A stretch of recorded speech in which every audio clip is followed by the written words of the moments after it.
Hey y'all, welcome back to my channel. I'm Robin. I'm sure a lot of you don't know that because I have been gone, MIA, for so long. I'm so sorry. You know, me and consistency, we don't really go together, but I'm trying anyway.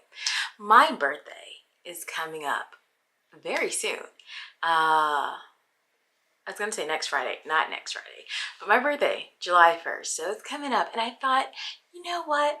I'm feeling nostalgic. I'm feeling like I want to relive some of my childhood. And what better way to do that than to relive it by reading some of my favorite books from when I was a kid. So like currently I'm at my mom's house, so this isn't even my bedroom. Technically this is my bedroom because it's my mom's house, and so it's a room in my mom's house, therefore it's my room. But I'm at my mom's house and I'm like, oh, this is perfect. I'm gonna get some reading done. I'll find some pictures of like young Robin when I was full of hope, life, and joy, and read some things. So like, let's talk about the things that I want to read for this vlog. So the first thing, I don't know why I think about this book all the time. It is Mr. Popper's Penguins by Florence and Richard Atwater. I remember like my second or third grade teacher reading this to us, and like I was just so enamored by it. I don't think I was really enamored by the book. I think I loved my teacher so much. Miss Pearson, shout out to you. And I just always associate her in this book. And so I'm gonna read it and see if it like evokes some of those memories that I had from second and third grade. Was it third grade? It was third grade. It was third grade for sure. In second grade, I had Miss Gunderson. No shout out to you, lady. I remember you. But, and so I think like I just associate this book with her because she read it to us, and like I just had such fond memories of her. And so, yeah. What is this about? I don't even remember how Mr. Popper got all these penguins. I don't think it's like a 101 Dalmatian kind of situation. Was he in the circus? I hope so, because what would you need with all of these penguins? We're gonna find out together. Something else that I always think of from my childhood is The Boxcar Children by Gertrude something. It's here on the screen. But the Boxcar Children are 4 siblings that I think their parents died, and somehow they end up living in a boxcar. And so there's like a brother and sister, they're the oldest, and then like 2 younger siblings that are brother and sister. They're living in this boxcar. I think that they end up finding like out that they have a rich grandfather, which I'm just like, why didn't you guys just wait for the rich grandfather to begin with? Why did you guys run away to live in this boxcar? Like, what was happening? I don't know. I'm gonna reread it to figure it out, because what was happening? I don't know, but I remember that there were a lot of mysteries happening in it. I was reading those things down. I've got to figure out what was going on in that boxcar and how they ended up there. Where was CPS? Questions for later. Third series that I want to read are Babysitter's Club. Now this is quintessential to my childhood. Now these are not the original covers, but I have Christie's Great Idea and Dawn and the Impossible 3. This is the very first one in the series where Christie comes up with this idea for the Babysitter's Club. It's like, I want to say they're like 12 or 13, and they start this business where they go out and they babysit the neighborhood kids, and then they like pull their money together. I don't really remember what the money was for, but whatever. So we're gonna start with the very first one. And then I'm gonna move on to Dawn and the Impossible 3. Dawn was one of my favorite babysitters. Dawn and Claudia, they are my favorite. Also Stacy, I identify as a Stacy. And then last but not least, because I actually think I want to start here, I remember my older cousin. So in my family, all of my cousins and my brother are like far apart from me in age. So it was really just me hanging out with me. So like my brother is 7 years older than me, and then everybody else is older than him. But I had an older cousin, and she had all of these Sweet Valley High books.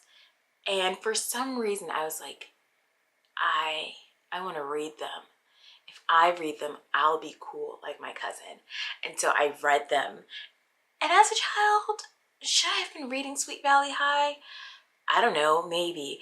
They seem corny to me now, so I'm just like, of course, as a 7, 8-year-old, why not? But like, also, would I have been reading them as a 7 and 8-year-old? Should I have been? I don't know. Maybe 9. But we're gonna read them together. I just remember that it's about these two twins.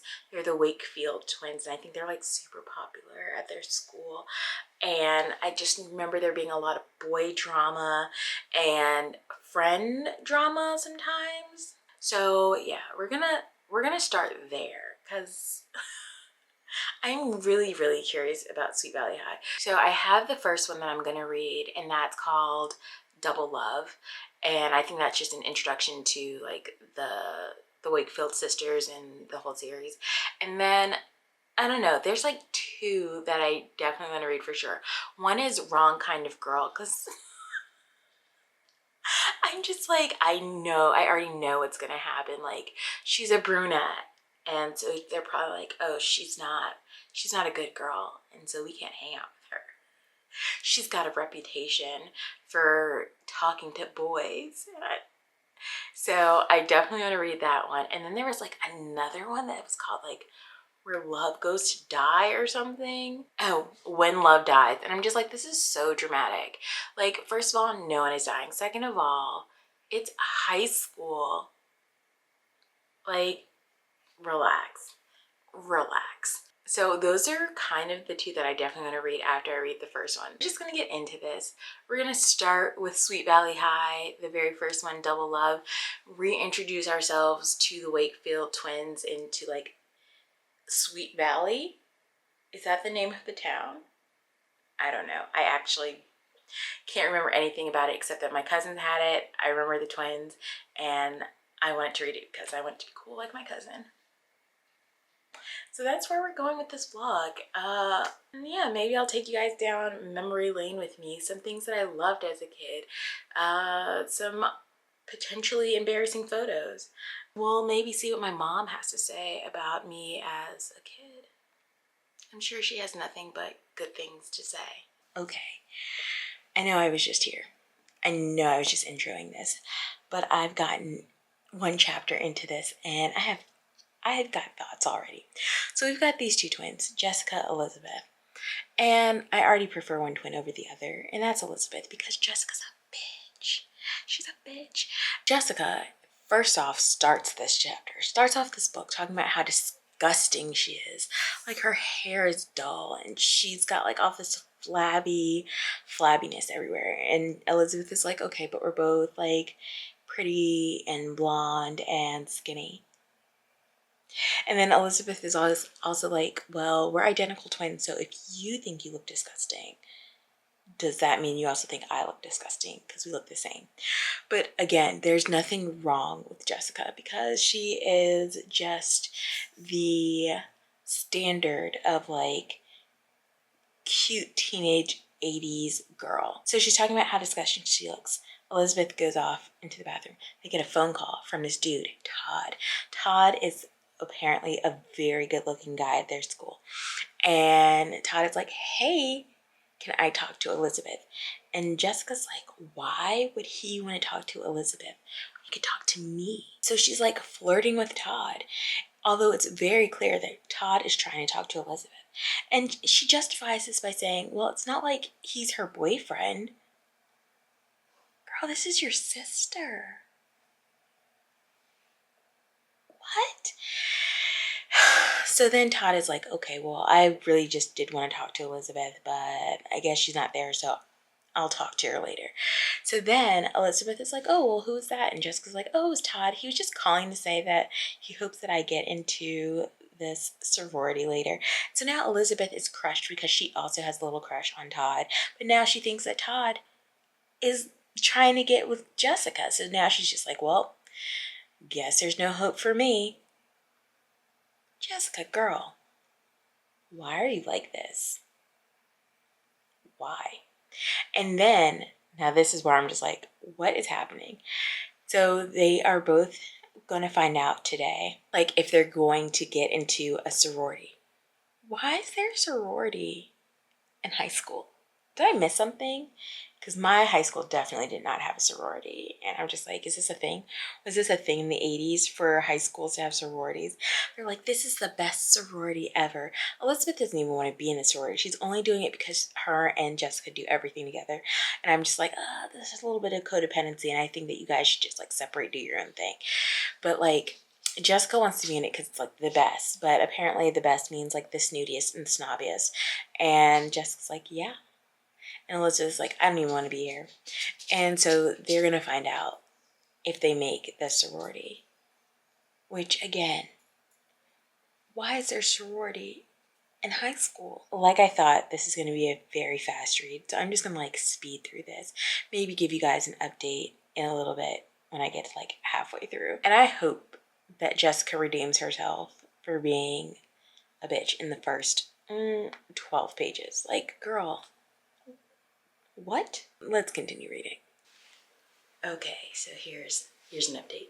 2 things have happened. 1, I've gotten to 50% in the book, and 2, I took a nap. That's because it is Sunday, and on Sundays after I come home from church, I usually go to my mom's house, and then I take a nap because Sundays are for naps. Anyway, we're not here to talk about my napping schedule, which, fun fact, as a kid, I do believe I like taking naps. You know how kids are always like trying to fight going to sleep? Not me. I wanted to sleep. I'm gonna take a nap. Take a nap then, I'm gonna take a nap now. But let's talk about what is going on in Sweet Valley. I don't know why I picked this up like this is a book. Let's talk about what's happening in Sweet Valley High. Wow. First things first, Jessica, she's a bitch. She also may need to seek mental help. So much has happened in just these few pages that I've read. Like, a lot has happened. Okay, so I think I told you that Jessica got on the phone with Todd that was really trying to get at Elizabeth. And so like this whole time, she's actively pursuing Todd no matter what goes on. Like they get to school and Todd is trying to talk to Elizabeth and Jessica cockblocks at every chance. She's like, oh, Elizabeth isn't around available.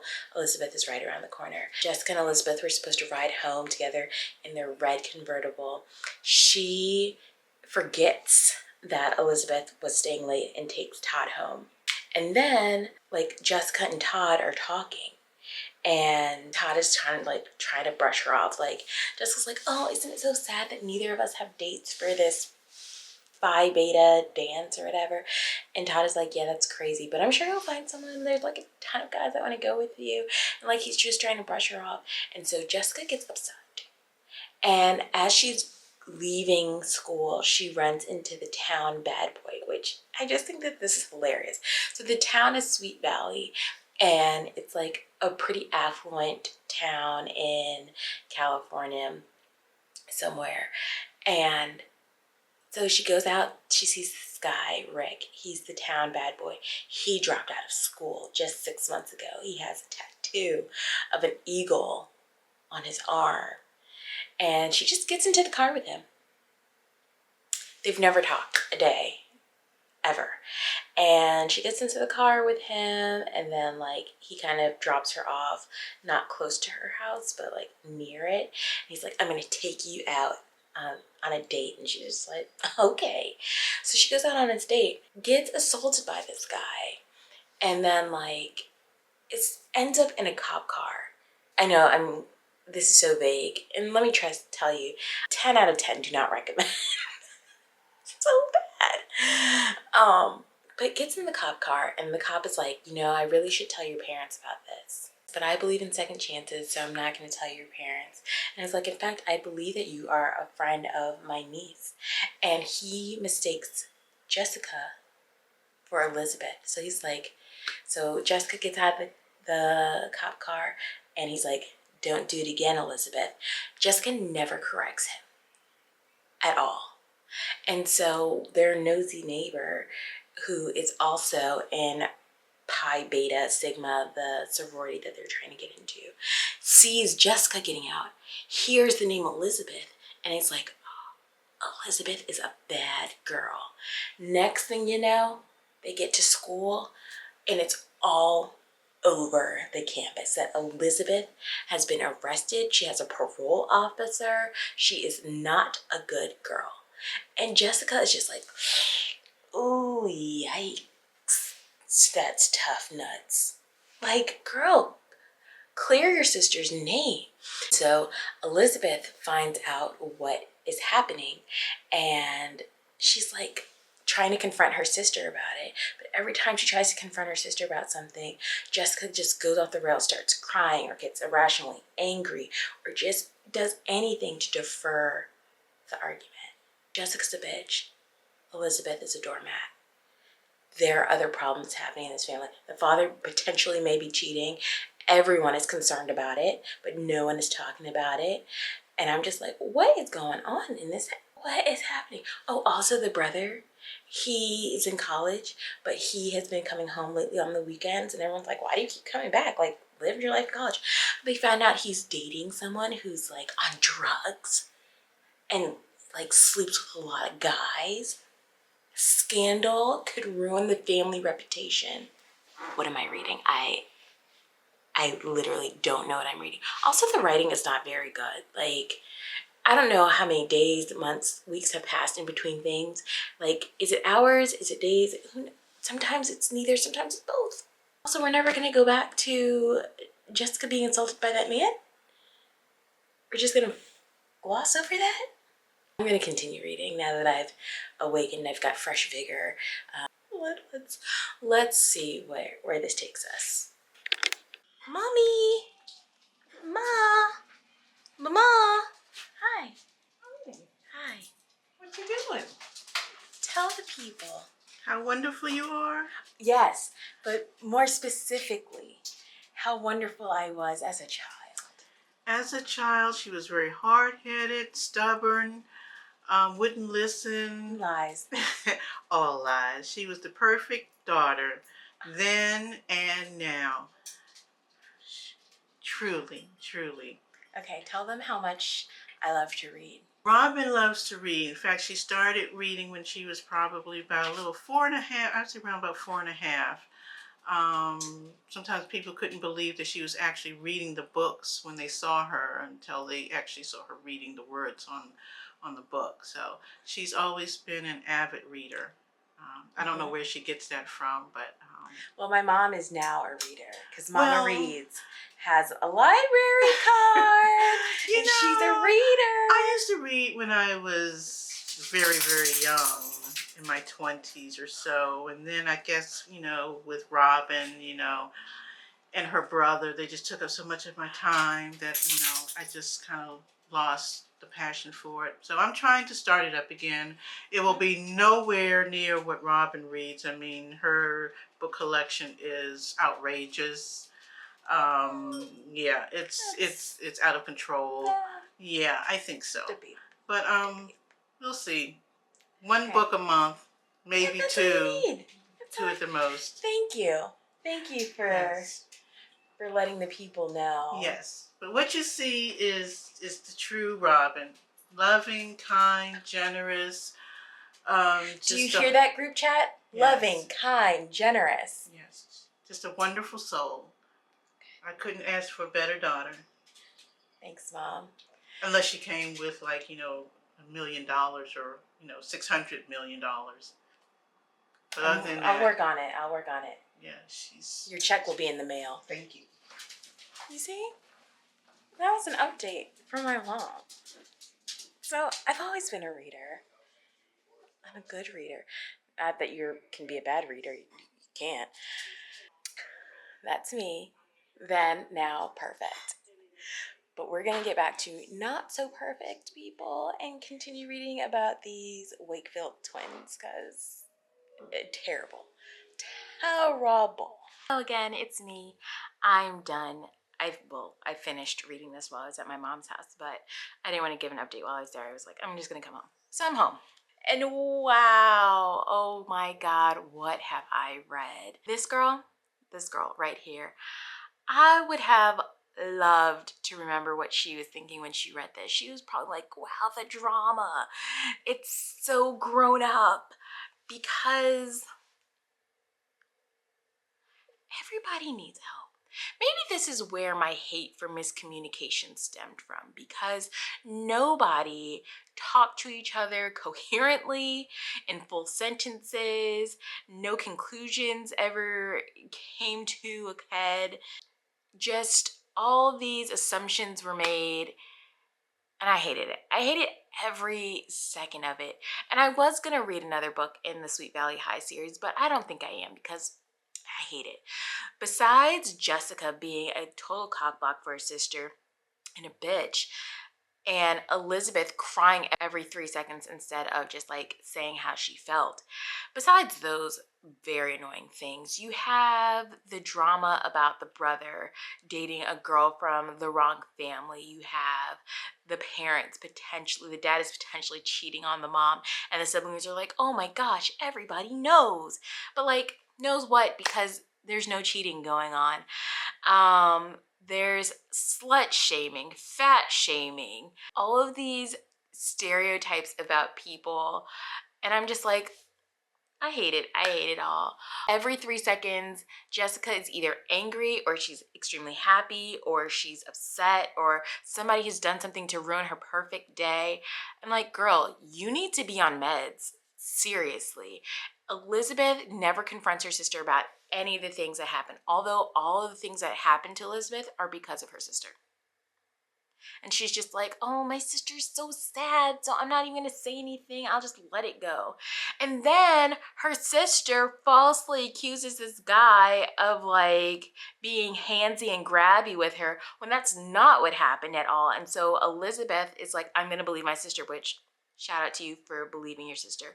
But then when she confronts her sister about it and her sister continues the lie, like everybody knows what's happening now at this point, and Jessica's like, no, this is what happened. And then she comes clean, and she's like, actually, I did lie, but that's only because I knew that he wasn't the right guy for you. And then Elizabeth's like, okay, come on. She's like, no, okay, really? It was because I was jealous, because how could Todd not like me? And basically this comes down to Jessica saying, hey, every guy in every room must like me. And if they like my sister, that is a problem. And if they like my sister, but I don't like them, then she can't like them back.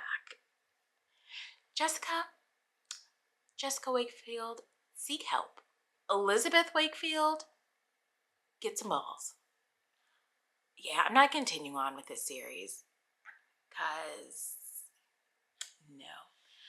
And it's not funny, but I'm like, yeah, I can see how this book created so many like body issues, because Jessica and Elizabeth are these perfect size 6, tells you, size 6 blondes, blue eyes. They are just the pinnacle of beauty. And there's like this guy, and he's like, yeah, I like Jessica, but she doesn't like me back because I'm a nerd. And every time somebody tries to set me up with someone, it's always the worst kind of person.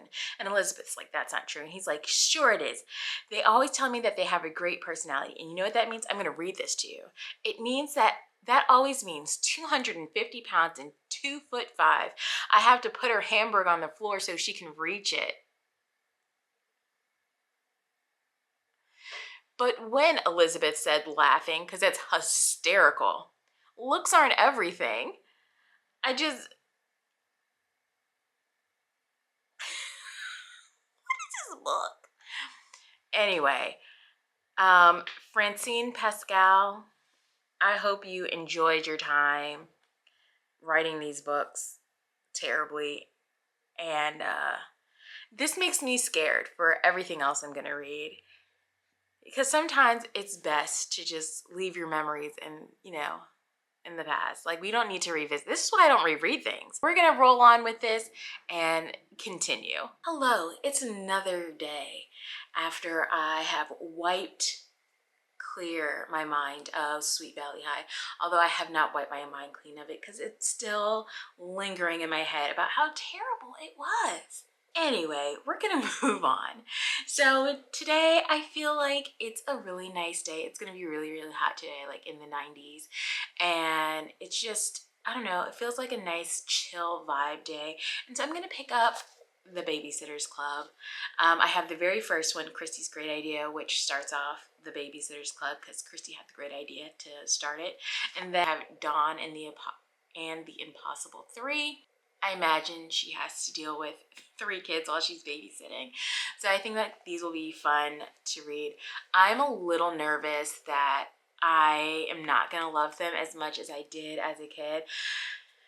I think I've been tainted by Sweet Valley High mishap, but I'm hoping that I'll have a good time. I think I should be able to get through these pretty quickly. This girl right here, in her book bag, I want you to know that there was no less than 20 Babysitter's Club books and a mix of like Babysitter's Club and the Boxcar Children in that backpack. I don't know what she was doing. I don't know why she thought she was going to take 20 books to school with her every day and read them. I'm not even joking. And Mom, I want to know why you would let me do this, but I would literally just have books stuffed in my bag going to school, along with, like, you know, my little notebooks and composition books or whatever. But I would have those books in there. What was I doing? It's not like I was reading all day. I had class. I was playing at recess, and the only time I remember like having time to like read during the school day where I would have to bring it with me is like on the school bus. And I know that I was reading on the school bus because I have this very clear and distinct memory of being on the bus and like one of my friends probably like messing with me or something, and like the patrol who was in 5th grade being like, don't bother her, she's all right, she's just out here reading her book. Oh my God. They were just like, don't pick on the nerd, she's not doing anything, she's just reading. I was just on the bus reading my books. Not all 20 of them. Not all 20 of them on that bus ride. And I was gonna say, wow, times have changed. But have times changed? No, because anywhere I go, I make sure that I have a book that I can either read on my Kindle, a physical book that I can bring with me, or an audiobook. So the only thing that's changed is that I now carry around less physical books with me at a time, but I've always got something ready to read. But I'm gonna make this girl happy and read these books. So let's get into it.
All right, it has been an eventful day. I've gotten work done. I have gotten other things done. I've read these 2 books. I watched an episode of the Babysitter's Club. I was actually looking for the movie, like the 1995 movie, and I came across the show and I was like, did I ever watch the show? And then I did, and it all came flooding back to me. But before we get there, let's talk about these books. So the first one I read was Christy's Great Idea. This is the very first one in the series. And as I started reading it, I was just like, I remember so much about the beginning of this. I remember that she had to write an essay about decorum. I don't know why I remembered that fun little fact. David Michael, I think it was the name and not so much David Michael himself, but like I remembered Christy's little brother, David Michael. Anyway, this is about Christy's great idea, which is starting the Babysitters Club. She wants to include her best friend, Marianne, and she asks her friend, Claudia, to join them. And Claudia is like, hey, I know a girl. She just moved here from New York. Her name is Stacy, and she doesn't live too far. And so she also joins the club. They start this club where anybody in the neighborhood can call them up and ask for a sitter. And like, if one of them is available, then they will go and babysit those kids.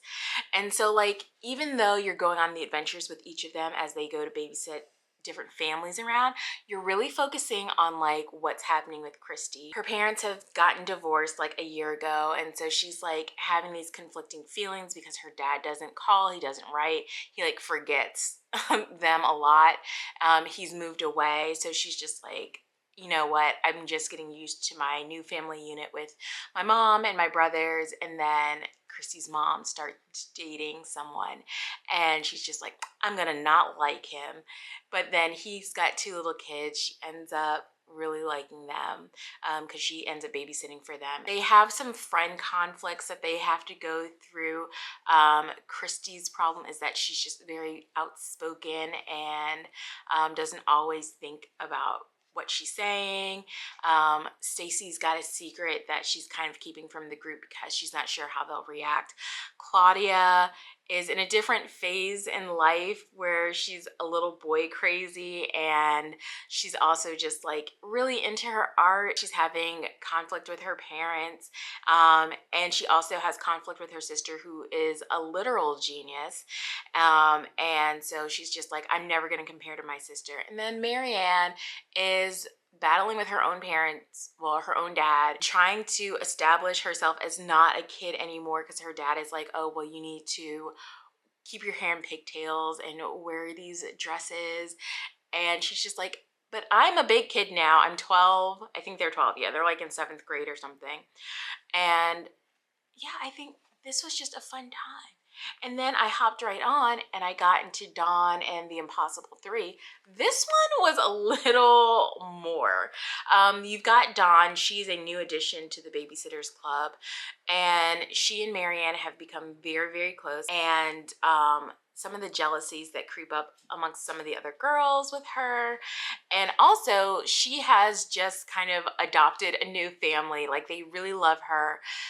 There's 3 kids in the family, and they all love Dawn as their babysitter. However, the mom is kind of like using Dawn way too much. Like, she's putting more responsibility on Dawn than just babysitting. Like, Dawn ends up cleaning the house. Not because the mom asked her to, but because Dawn was like, this house is so chaotic that it needs to be clean.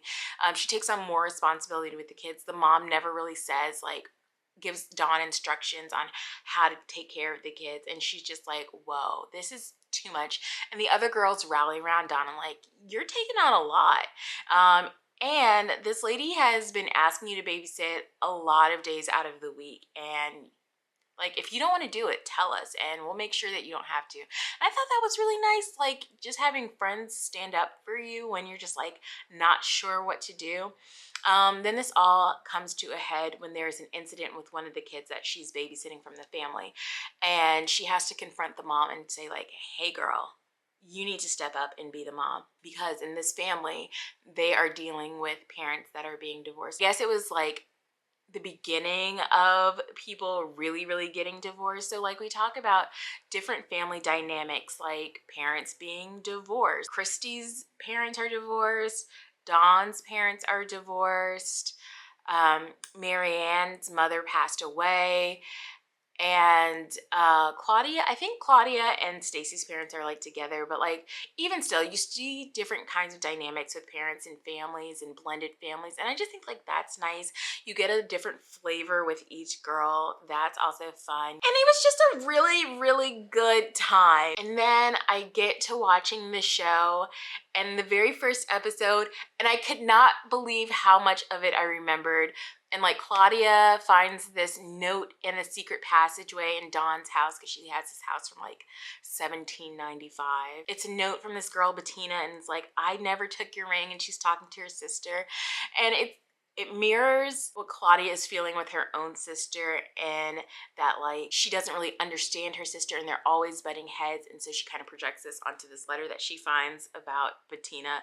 She's like, well, I'm sure Bettina is scared of her sister too, and they have issues. And then it's a sweet little moment that happens. They kind of go through this mystery, all of the girls, and then they end up having like a sisters picnic for all of the girls in the club, and then like their little sisters. It was just cute. This was so much better than stupid Sweet Valley High. I almost want to like just forget all the other books that I want to read and just read the rest of the Babysitters Club, but I'm not going to do that. I am going to take a break and read some other things today. And then tomorrow I'm going to get right into the Boxcar Children. And I think I'm just going to read one of the Boxcar Children books. I think like that's enough to give me like a little taste, you know, of the Boxcar Children. Mostly because I need to remember how they ended up in the boxcar and why they didn't just go straight to their grandparents when their parents died. Why were they just hanging out in the boxcar eating bread and hard cheese? Like, I need somebody to explain it to me. So that's my plan for tomorrow, because I have an early dismissal tomorrow. So I can just read to my heart's content. This is the last day of this vlog. We're coming to the end. I've got 2 more books to read. Actually, I've started listening to one this morning. I started listening to the Boxcar Children on my walk with Blair this morning. Oh, say hi, Poopy. He doesn't care. Anyway, I started the Boxcar Children. And it's just, I don't know whether it is the narrator who's just putting so much whimsy into this actually terrifying situation. So it starts off and it talks about how this family, these 4 kids and a dad, move into this town. The dad is a drunk, and the townspeople are like, be careful of those people. Make sure that they pay every time they go to your store, because that dad, he's no good. And they're like, he won't last long. And don't you know it? He dies the next day. He dies from being a drunk the next day. And the kids go to like the bakery person to like get some help. And they help kind of like make arrangements, and they're like, well, you don't have any family. They're like, well, we have a granddad, but he hates us actually. And so they're like, okay, well, we're gonna get in contact with your granddad. And so while the 4 kids are at the baker's house, they make a plan to run away. It's less of a plan, and they just run away. They grabbed 2 loaves of bread. So there's the oldest boy is 13, then there's a girl, she's 12, and then there's like 2 littler kids. The first night they stay at like find a hayloft, and they stay there, and they find a brook, and they're like, okay, we're gonna eat this bread and drink some water from this brook. And then like I think the next day they find an abandoned freight car, and they make sure it's like clean or whatever and empty, and then they stay in it. The oldest girl, she ends up getting a job somewhere where I'm sure she's getting paid like pennies, but she's just like, this is enough for me and my siblings to survive off of. And the brother's like, yeah, great. And so they actually end up going to where I am right now. They have decided, let's make an adventure and go to a junkyard and find some things. So they're like, let's find some cups so that we can drink our milk, because they've got like a tad bit of money. So they're in the junkyard and they like find cups. They're so excited about the cups. They find forks with rust on them. I didn't make that up. That's in the book. It says that there's rust on the forks. And they're like, this is so great. Look at all of the treasures we have here. Excuse me? You guys are homeless, living in a freight car, and we're romanticizing this? Like, I can't. What is this book? I remember being a kid and being like, this is so much fun. They're on an adventure. And like, yes, but no. No, this is a terrible adventure. At my big ol' age, I don't want to go on this adventure. I might continue on and see what other misadventures the kids get up to, but I think that this is enough. I think I got the gist. It's all coming back to me, and I don't really think I need to catch up on the other adventures of the Boxcar Children. Those are just my fresh off the dome thoughts about the Boxcar Children. I'm on my way to meet up with my best friend for a couple of drinks. But I wanted to come in and give you my update on the Boxcar Children. As you're reading this, you come to find out that the children are living in this boxcar for 2 months. 2 months. The oldest brother, he ends up getting a job working for a doctor, like working in his garden and stuff like that.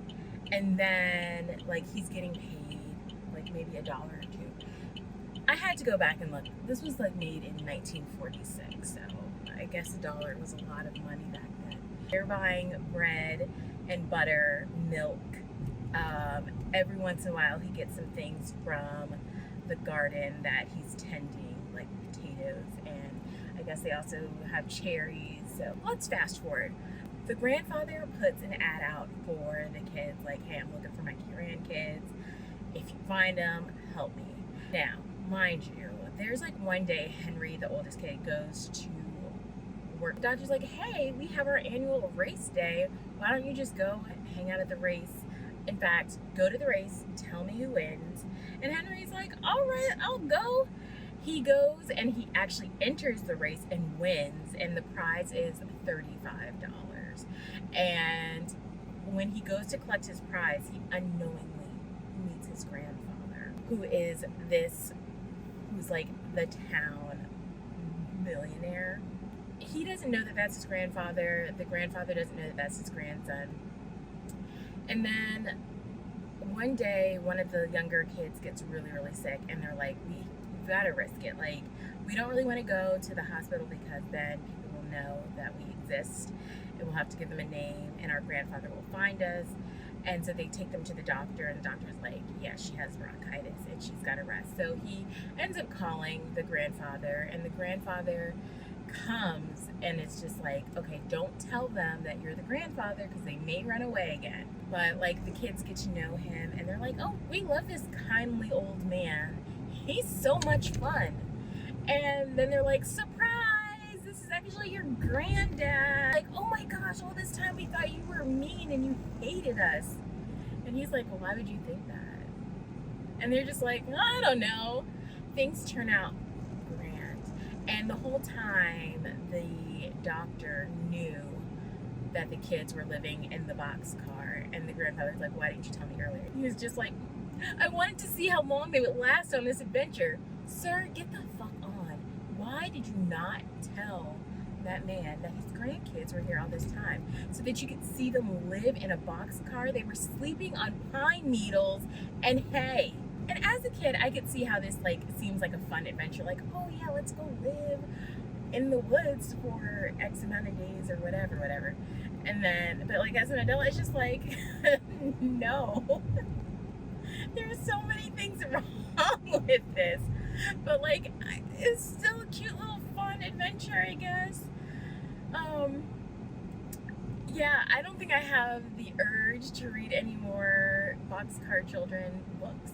So I'm going to call it quits. When I get home, I'll probably pick up Mr. Popper's Penguin. We're going to close this out with the bang, with Mr. Popper and his penguins. Hello, I'm back and we are done with this. I finished reading Mr. Popper's Penguins last night.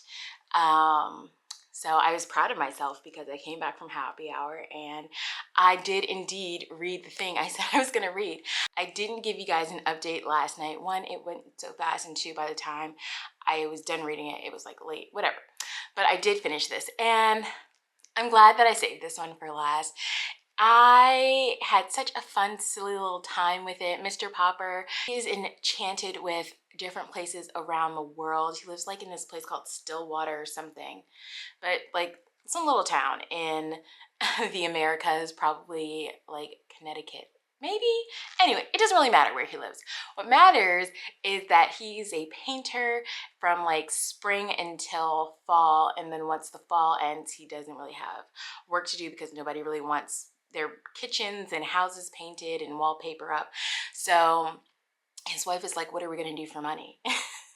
And she just keeps talking about, I hope we have enough beans for the winter to get us through the winter. And I'm just like, y'all just gonna eat beans for the winter? But I mean, I guess. Mr. Popper wrote to Admiral Drake, who is on an expedition to the South Pole, and was just talking about how much he loves his work. And Admiral Drake gives Mr. Popper a surprise. He sends him a penguin from the South Pole. And he is like, what am I gonna do with this penguin? He names the penguin Captain Cook, and they're having a great time. Mr. Popper, Mrs. Popper, and his two kids, they're just having a good old time with Captain Cook. But one day Captain Cook gets a little sad. He's not eating well. And they're like, what's wrong? And Mr. Popper asks a local vet, like, what could be wrong with my penguin? And the penguin vet dude is like, you know what? I don't actually know, but we also have this penguin. Maybe it's something about loneliness. And then he sends Mr. Popper his penguin. So now there's Captain Cook and Greta. And so the Poppers are all living in this house, trying to accommodate the two penguins, trying to make it as cold as possible. The penguins cost a lot of money because they only eat canned shrimp. It's a thing. And then Greta and Captain Cook become lifelong mates and end up having 10 little baby penguins. And so now Mr. Popper has all of these penguins. Someone was like, you know what would be great? I will give you $5,000 a week to let you have them, to like, for them to perform. And they've got like a whole little shtick going. They do a march and they toboggan down ladders and stairs, and like people just generally love them. They're a novelty. It's so great. So Mr. Popper and his family travel around the country with his famous penguins, and it's such a fun time. Mr. Popper gets to live out his traveling dreams. Mrs. Popper gets the money that she was so desperately needing because she did not want to keep feeding the kids beans. And Bill and Janie, the two little kids, they're not really a part of this. They're mentioned every once in a while, but they're not like a huge part. The penguins are the star of the show here. And I just had such a fantastic time reading this, and it just evoked all of these memories and like happy reading circle times that I used to have. I'm glad this is where we ended. Traveling down my childhood in books. Now, not my entire childhood, obviously. I mostly was like in my early elementary school years with these. It was such a good time. I actually think I want to pick up some more Babysitter's Club books because I just remember how much I enjoyed being with them, all of their friendships and like what was going on in their lives. Like, it's a fun little break from my life. So I'm definitely gonna pick those up more. This girl here, she would have just been so happy to know that we just kept reading, that we became lifelong readers and never stopped and just kept finding more books that were favorites. And so like, I'm just so happy I did it right before my birthday. Just so good. Anyway, that's all I have for you guys. Thanks for coming with me on this journey. Don't read Sweet Valley High, but any of the other books, sure, go ahead. The Boxcar Children, what a ride, what a ride. But what were some of your favorite childhood books? Let me know down below. Let's all share our favorites and talk about our love for them. And until next time, bye.